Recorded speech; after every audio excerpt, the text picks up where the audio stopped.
हिंदी व्याकरण की आज की कक्षा में हम कारक और उसके प्रकार को देखेंगे। कारक क्या होता है, यह कितने प्रकार के होते हैं, सबकी परिभाषा उदाहरण के साथ हम आपको समझाएंगे। दोस्तों, अगर आप टेट सीटेट एस्टेट क्वालिफाई हैं और बीपीएससी टीआरई 4 की प्रतीक्षा कर रहे हैं तो किसी भी विषय के कंप्लीट प्रिपरेशन के लिए आप हमसे जरूर संपर्क करें और प्राप्त करें syllabus based complete PDF printed notes, साथ में previous year solution, live classes, online mock test और प्रैक्टिस सेट। और अपनी सफलता सुनिश्चित करें प्रथम प्रयास में, तो देर किस बात की, अभी संपर्क करें 7631314948 पर। इस नंबर पर आप कॉल भी कर सकते हैं, व्हाट्सएप भी। आज हिंदी व्याकरण के बहुत ही इंपॉर्टेंट टॉपिक को हम पढ़ने जा रहे हैं, वह है कारक।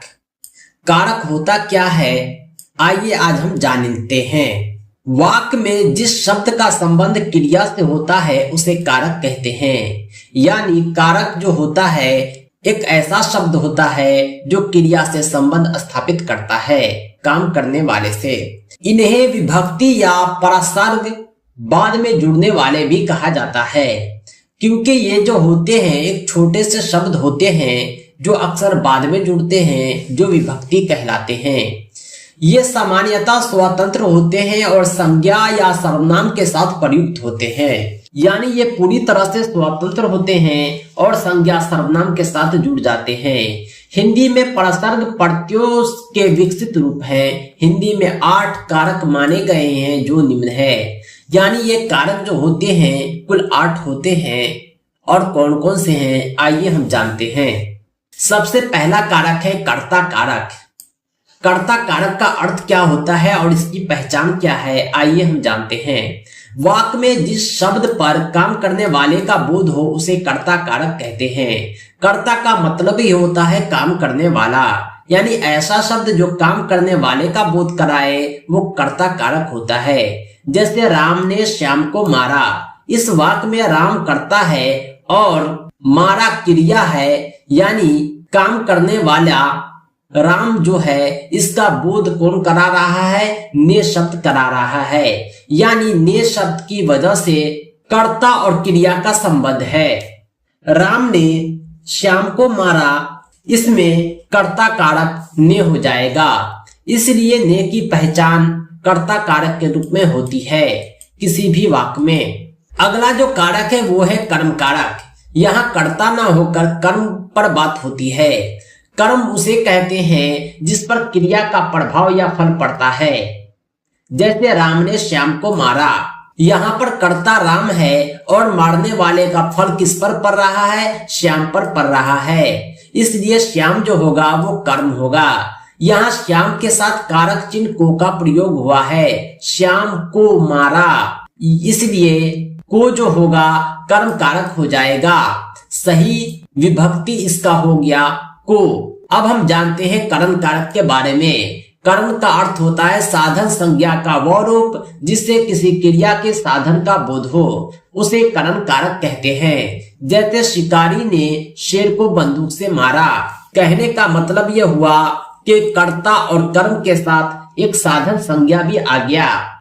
इसी साधन संज्ञा के आधार पर कर्ता ने कर्म के साथ काम को अंजाम दिया है। यह साधन संज्ञा जो होता है वो करण कारक होता है। इस करण कारक वाले वाक्य में जो साधन संज्ञा होगा वो करण कारक होगा और इसका जो विभक्ति चिन्ह है वह से, के, द्वारा, के कारण, के साथ, के बिना आदि सभी हो सकते हैं, क्योंकि कर्ता और कर्म के साथ इस साधन संज्ञा के उपयोग के लिए किसी भी विभक्ति चिन्ह का प्रयोग किया जा सकता है। अगला जो कारक है, चौथा कारक, वो है संप्रदान कारक। संप्रदान उसे कहते हैं जिसके लिए कुछ किया जाए या जिसको कुछ दिया जाए। इसका बोध कराने वाले शब्द को संप्रदान कारक कहा जाता है। जैसे उसने विद्यार्थी को पुस्तक दी, वाक्य में विद्यार्थी संप्रदान है और इसका चिन्ह को है। संप्रदान का अर्थ ही होता है जिसके लिए कुछ किया जाए या जिसको कुछ दिया जाए। और इस बीच में जिस विभक्ति का प्रयोग हो रहा है उसे संप्रदान कारक कहते हैं। अगला जो कारक का प्रकार है वो है अपादान। अपादान का मतलब होता है अलग होना। वाक्य में जिस स्थान या वस्तु से किसी व्यक्ति या वस्तु की पृथकता अथवा तुलना का बोध होता है वहां अपादान कारक होता है। अपादान कारक में से का प्रयोग होता है। मैं अल्मोड़ा से आया हूँ, ये जो है मैं जो है अल्मोड़ा से अलग हो गया, इसलिए अपादान कारक से हो गया। मैं जोशी जी से आशुलिपि सीखता हूँ, यहाँ पर तुलना का बोध हो रहा है। जोशी जी क्या सिखा रहे हैं? आशुलिपि सिखा रहे हैं, इसलिए यहाँ पर से जो है अपादान कारक हो जाएगा। अगला जो प्रकार है वो है संबंध कारक। संबंध कारक में संबंध स्थापित किया जाता है संज्ञा या सर्वनाम के जिस रूप से किसी अन्य शब्द के साथ संबंध या लगाव प्रतीत हो उसे संबंध कारक कहते हैं। कहने का मतलब यह है कि इसमें संज्ञा या सर्वनाम का संबंध जो होता है किसी और शब्द से होता है। इस शब्दों के बीच में जो विभक्ति चिन्ह का, की, के का प्रयोग होता है इसे संबंध कारक कहा जाता है। नेक्स्ट कारक है अधिकरण कारक। संज्ञा या सर्वनाम के जिस रूप से क्रिया का आधार, आश्रय, समय या शर्त सूचित होता है उसे अधिकरण कारक कहते हैं। इसके प्रसर्ग यानी कारक चिन्ह में घर है, यानी अधिकरण कारक में जो होता है इसमें यह बतलाता है कि क्रिया का आधार क्या है, उसका आश्रय क्या है, समय क्या है और शर्त क्या है। उमेश लखनऊ में रहता है, यहाँ पर आश्रय को बतला रहा है। इस तरह आप अधिकरण कारक की भी पहचान कर पाएंगे।